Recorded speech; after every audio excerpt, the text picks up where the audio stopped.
जय जगन्नाथ मु Sushant SS creation एक फ्रेश एपिसोड रे आपण मानकु स्वागत। तो दर्शक बंधु आज आपण मानक पाखरे मु एक सुंदर स्टोरीटीए उपस्थापन करुअछि जहा राजा भोजक उपर आधारित और आपण मानकु मोर विश्वास जे आपण मानकु यह उत्साह एवं किछि प्रेरणा जोगैबारे सफल हेबो बोली मोर आशा और विश्वास। तो आसंतु आरंभ करिबा।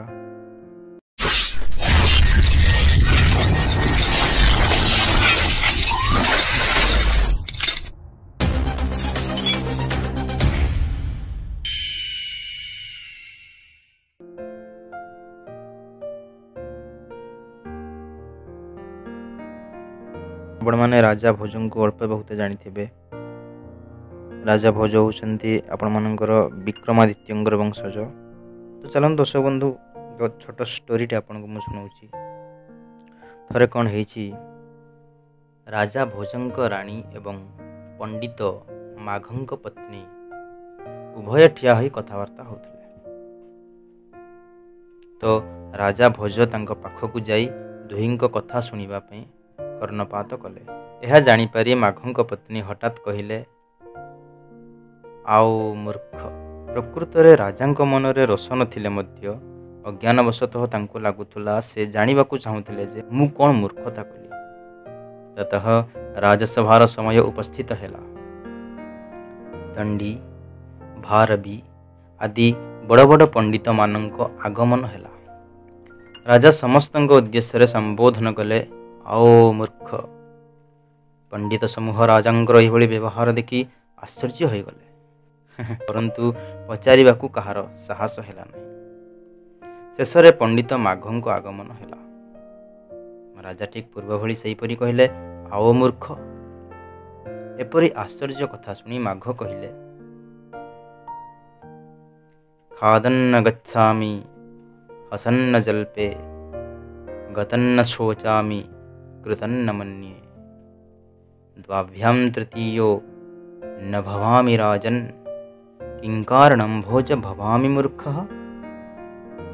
अर्थात हे पार्थव, मु खाइबा समय रे चले नहीं किंबा हसिबा समय रे कथा कहे नहीं, विगत होइथिबा कथा को चिंता करे नहीं एवं कृतघ्न नुहे जेतेबेले दुई जन व्यक्ति कथा होउथांती तांको पाखकु जाए नहीं। तो तेबे मते मूर्ख कहिबार कारण कौन? राजा निजर मूर्खतार रहस्य बुझिपारे एवं संगे संगे कहिले, आओ विद्वान।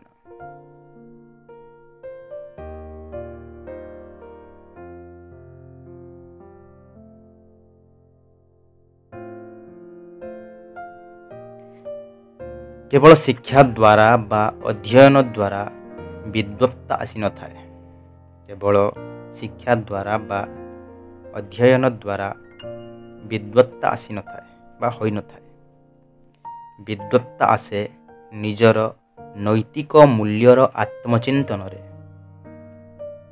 सही पुरातन मूल्य जहा उत्तम अटे ताहा भूली जीवा ठीक नुहे। नूतन और पुरातनर सामंजस्य हेले शिक्षा सहित नैतिकतार यथार्थ जानिपारिबा। तो जय जगन्नाथ। मोर विश्वास आपनकु ए छोट कहानीटी भल लगी।